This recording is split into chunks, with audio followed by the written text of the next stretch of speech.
नारायण श्री गुरुदेव दत्त. श्री स्वामी समर्थ. तुम्हा सर्वांचं आपल्या चॅनलमध्ये खूप खूप मनापासून स्वागत. 15 एप्रिल पर्यंत 9 ते 15 एप्रिल पर्यंत असं काहीतरी घडणार आहे जे वर्षातून फक्त दोनदा घडत असतं. ते काय ते आज आपण बघणार आहोत. तर चला व्हिडिओला सुरुवात करूया. सगळ्यात आधी दत्त जयंती निमित्त सप्ताह असतो, त्याच्याच बरोबर स्वामी पुण्यतिथी निमित्त सप्ताह असतो. हा सप्ताह फक्त गुरुचरित्र पारायणाचाच असतो का? तर नाही. हा सप्ताह असतो 7 दिवस महाराजांची अखंड सेवा करण्याचं भाग्य खरं तर वर्षातून दोनदाच मिळतं. अखंड सेवा, त्याच्यामध्ये एक प्रहर, इतकी उच्च कोटीची सेवा आहे. गुरुचरित्र पारायण आपल्याला वाटतं तेव्हा आपण करू शकतो, पण प्रहर हे फक्त वर्षातून दोनदाच केलं जातं. प्रहर म्हणजे काय? तर महाराजांचे पहारेकरी. आपल्याला महाराजांचं पहारेकरी होण्याचं भाग्य मिळत असतं. आजही अखंड महिला 7 दिवस प्रहरांची सेवा घेत असतात. खरं सांगायला गेलं तर अशा बऱ्याच काही महिला आहेत की पटकन जाऊन नाव देऊन येतात का, तर त्यांना आरतीच्या वेळेत प्रहर मिळायची असते. म्हणजे त्यांना आरतीच्या वेळेत, म्हणजे 6ला केंद्रात गेलं की 6 ते 7 मध्ये प्रहर घेतात संध्याकाळचा, म्हणजे आपल्याला आरती पण मिळते आणि प्रहर पण मिळतात. बऱ्याच बायका हा शॉर्टकट मारतात. याला मी शॉर्टकट म्हणेल. आता का, तर तुम्हाला सांगते. आपल्याला एका तीर मध्ये दोन म्हणजे नक्की म्हणजे एका बाण मध्ये आपल्याला 2 निशाण साधायचे असतात. सेवाही करायची असते, म्हणजे प्रहरांची सेवा पण करायची असते, आणि आपल्याला म्हणजे केंद्रात जाऊन आरती पण करायची असते. खरं तर हा शॉर्टकट असतो. आता प्रहर म्हणजे काय तुम्हाला सांगते. प्रहर म्हणजे महाराजांचे पहारेकरी. 7 दिवस 9 तारखेला सकाळची 8ची आरती झाली की आपल्याला प्रहरांची सुरुवात होते. विचार करा, 9, 10, 11, 12, 13, 14, 15 तारखेपर्यंत अखंड दिवस रात्र अखंड प्रहर चालू असतात. तर 9 तारखेच्या सकाळपासून ते 15 तारखेपर्यंत अखंड स्वामी चरित्र सारामृताचं पारायण होतं, अखंड वीणावादन होतं, अखंड नाम जप होतं. तुम्ही विचार करा, 7 दिवस ही सेवा अखंड. या सेवेत 1 सेकंदाचा सुद्धा म्हणतो ना की आपण थांबत नाही, कंटिन्यू आपण ही सेवा करत असतो. आणि असं कोण आहे जो ही सेवा त्याच्या घरात अखंड करतं? कोणीच करत नाही. म्हणजे स्वामी चरित्र सारामृताला जशी सुरुवात होते ते 1 ते 21 अध्याय झालं की परत 1 ते 21 अध्याय, परत 1 ते 21 अध्याय, अशा पद्धतीने ते पारायण होत असतं. एवढी उच्च कोटीची सेवा घडत असते प्रहराची. तर खरं सांगते, म्हणजे आपण गुरुचरित्र पारायण जरी नाही केलं तरी चालेल, पण प्रहराची सेवा मात्र चुकवायची नाही. महाराजांचे पहारेकरी होण्याचं भाग्य आपल्याला मिळतं. आणि खरं तर जो रात्रीच्या प्रहराची सेवा करतं, रात्री म्हणजे काय, आपल्याला वाटतं की चला 4ला गेलं, 5ला गेलं दुपारी की मस्त सेवा घडते, घरातलं आवरलं दुपारी 2ला गेलं की मस्त 1 तास सेवा घडते. खरी परीक्षा ही रात्रीची असते. रात्री 12 ते 6 मध्ये जो महाराजांचा प्रहर करतो केंद्रात, आणि हे प्रहर केंद्रातच होता, घरात तुम्ही नाही करू शकत आणि होणार पण नाही ते आपल्याकडनं. तर जो महाराजांचा रात्रीचा प्रहर करतो, मी तुम्हाला सांगते, त्याला साक्षात्कार होतोच. महाराज तिथे निर्गुण स्वरूपात असतातच. प्रत्येकाला प्रत्येक केंद्रामध्ये रात्रीच्या प्रहराला अनुभव येतातच. दिवसभर सगळे येऊन सेवा करतात, पण रात्री जो अगदी 1 तास सेवा करतो, 1 तास झोपतो, परत दुसरा 1 तास येतो, परत तो सेवा करतो, परत तो जातो, परत दुसरा येतो, अशा पद्धतीने सेवा चालते. आणि अर्थात या सेवेमध्ये महिला सुद्धा सहभागी असतात.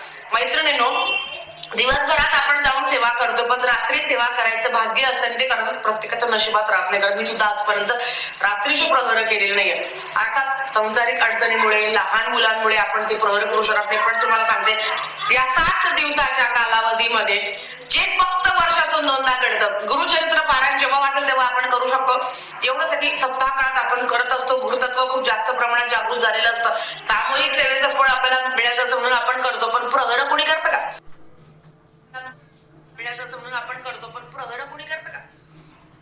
सगळ्यांचं एक फोकस असतं की गुरुचरित्र पारायण, या पारायणाबरोबर प्रहरही तेवढे महत्वाचे असतात. प्रहराची सेवा एकदम उच्च कोटीची मानली गेली आहे आणि ती आपल्याकडनं घडलीच पाहिजे.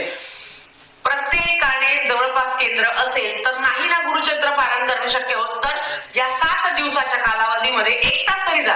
आता आहे तर बाई मी 7 दिवस पैकी 4 दिवस नाही येणार, पण मी 3 दिवस येईल, 3 दिवस मी सेवा करेल, आणि जे बाकीचे 4 दिवस आहे तर ओळखीच्यांना कोणाला तरी पाठवा. प्रहरांसारखी उच्च कोटीची सेवा खरंच नाही. कारण सगळे आपण सेवा करू शकतो, कुठले पण पारायण आपण कधीही करू शकतो, पण प्रहराची सेवा फक्त ही केंद्रातच केली जाते आणि ती वर्षातून फक्त 2दा घडली जाते.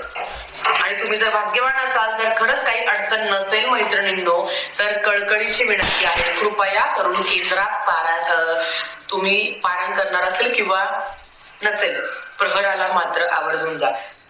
आता त्याच्याबरोबर येतं ते याग. तुम्हाला कालच्या व्हिडिओमध्ये मी सांगितलं, याग ही सुद्धा तेवढीच उच्च कोटीची सेवा आहे, पण प्रहरांची सेवा सगळ्यात मोठी बरं का यागाच्या सेवेपेक्षा. पण बायकांचं होतं, आता स्वाभाविक आहे की चंडियागाला जर मी नाही बसली आणि जर मी प्रहराला बसले तर मला चंडियाग मिस होईल का? तर असं अजिबात नाही. खरं तर प्रहर सेवा ही अखंड चालू असते. गुरुचरित्र पारायण वाचून झालं तरी प्रहरांची सेवा ही अखंड चालू असते. बऱ्याच महिलांना या गोष्टीचं माहिती आहे. पण जेव्हा आपण यागाची सेवा करतो, आता समजा 10:30च्या आरतीनंतर याग असतो, मग आपण काय करतो, प्रहराला जात नाही की कारण मला यागाची सेवा करायची. तुम्ही यागाला नाही बसले तरी चालेल, पण त्या प्रहराच्या सेवेला मात्र हजेरी लावा.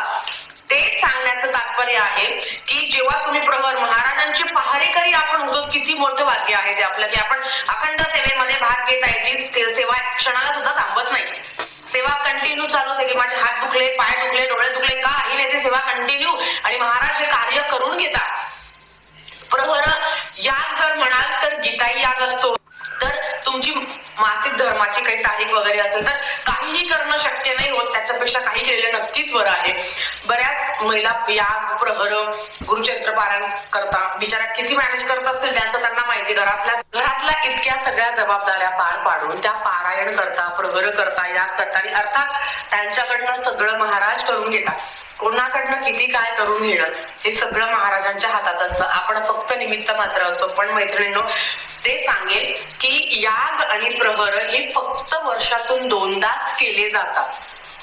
आजही आपण जसं तुम्ही म्हटलं बाजारात बघितलं तर यागांचे चंडी याग, स्वामी याग किती पैसे लागतात, आणि तुम्ही घरातही तुम्ही याग करू शकता, पण तेवढं नाही आपल्याकडे की एवढं सगळं बायका वगैरे. तर 14 पाठ केल्यावर चंडी यागाचं फळ मिळत असतं आपल्याला, तर 14 पाठही आपण करतो, किंवा हवं नाही घरातल्या घरात होतं, पण एवढं मोठी सेवा आपल्याकडनं घडत नाही. त्याच्याबरोबर प्रहरांची सेवा इतकी उच्च कोटीची सेवा आहे मैत्रिणींनो, आणि जो जो प्रहर करत असतो ना त्याला महाराजांचा अनुभव येतोच. रात्रीच्या वेळेस तर हे अनुभव येतातच. मी तुम्हालाही सांगेन, जरी तुम्हाला गुरुचरित्र पारायण करणं काही कारणाने शक्य होत नाही तर तुम्ही प्रहराला जा, रोज प्रहर अटेंड करा, जी मिळेल. आणि खरं तर प्रहराची सेवा करायची का, केंद्रात, मठात जिथे पारायण चालू आहे तिथे तुम्ही झाडझूड घ्या, घर म्हणजे केंद्र झाडायची सेवा घ्या तुम्ही. त्याच्याबरोबर चप्पल जागेवर ठेवण्याची सेवा घ्या, प्रसाद वाटण्याची सेवा घ्या, औदुंबर झाडाखाली इतके पानं फुलं पडलेले असतात ती झाडायची सेवा घ्या. जेव्हा तुम्ही केंद्र झाडत असता, जेव्हा तुम्ही कुठलं पण मंदिर तुम्ही झाडत असता, जेव्हा तुम्ही औदुंबराचं झाड झाडत असता, ज्या पद्धतीने तुम्ही जेव्हा झाडूने आपण केंद्र झाडतो, जी धूळ आपण काढत असतो ना, तेव्हा महाराज आपल्या नशिबातली धूळ काढत असतात, आणि आपलं सुद्धा आयुष्यातली सगळी धूळ जे काही असेल ते सगळं महाराज काढत असतात. केंद्रात कुठल्या पण मंदिरात झाडायची सेवा खूप महत्वाची आहे. आपल्याला बऱ्याच वेळा वाटतं, आता बऱ्याच वेळा आम्ही पण बघत असतो की 6 ते 7च्या प्रहरामध्ये बऱ्याच बायका सेवा घेतात, कारण त्यांना असं असतं की चल आरती पण मिळते, प्रहर पण मिळते. पण बऱ्याच बायका अशा ना ज्या कधीच पुढे येत नाही, त्या फक्त सेवेला महत्व देतात की महाराज आणि मी मग थोडस म्हणजे भांडे वगैरे घासणं आहे, झाडणं आहे, या सेवा लाख मोलाच्या आहेत. फक्त जाऊन आरतीचं ताट घेणं ही सेवा नाहीये, आणि महाराज सगळं जाणत असतात. महाराजांना सगळं माहिती आहे की मी आरती केली, मी प्रसाद दिला, मी नैवेद्य दिला, काही नाही. अशा बऱ्याच महिला आहेत ज्या गुपचूप जाऊन गुपचूप सगळं कार्य करत असतात, आणि महाराज त्यांना गुपचूप फळ देत असतात, जे फक्त महाराजांना माहिती असतं. आपण जेव्हा सेवा करत असतो तेव्हा गाजावाजा कधीच करायचं नाही. आम्ही आहोत स्वामी भक्त, मिरू नये लोकात, याचा अर्थ तेच आहे की स्वामी सेवेचा अहंकार माज कधीही नसावा. तुम्ही, मी, आपण महाराजांच्या शेवटच्या पायरीवर आहे, आणि आपल्याला अजून 1 नंबरची पायरी गाठायची आहे. त्याच्यामध्ये खूप नद्या आड आहेत, खूप आपले कर्म आड आहे. जेवढं होईल तेवढं महाराजांसाठी करण्याचा करण्याचा प्रयत्न करावा. नक्कीच महाराज आपल्याकडनं करून घेता. पण या बारीक बारीक सेवा आहे ना तुमचं आयुष्य बदलतील, तुमचं भाग्य बदलतील. हातातल्या रेषा बदलण्याचं भाग्य हे फक्त महाराज करू शकता. ज्याचा अनुभव सगळ्यांना आलेला, जे तुमच्या नशिबात नाही, जे तुमच्या कुंडलिकेत नाही, तुमचे कर्म, आणि जर तुम्ही चांगुलपणाने जर व्यवस्थित कार्य केलं तर महाराज ते तुम्हाला देतातच, यात काही शंका नाही. तर आजच्यासाठी फक्त इतकं झाली. सेवा स्वामींच्या चरणी मी रुजू करते आणि आज सोडून इथेच थांबवते. आवडला असेल तर लाईक शेअर सबस्क्राईब करा.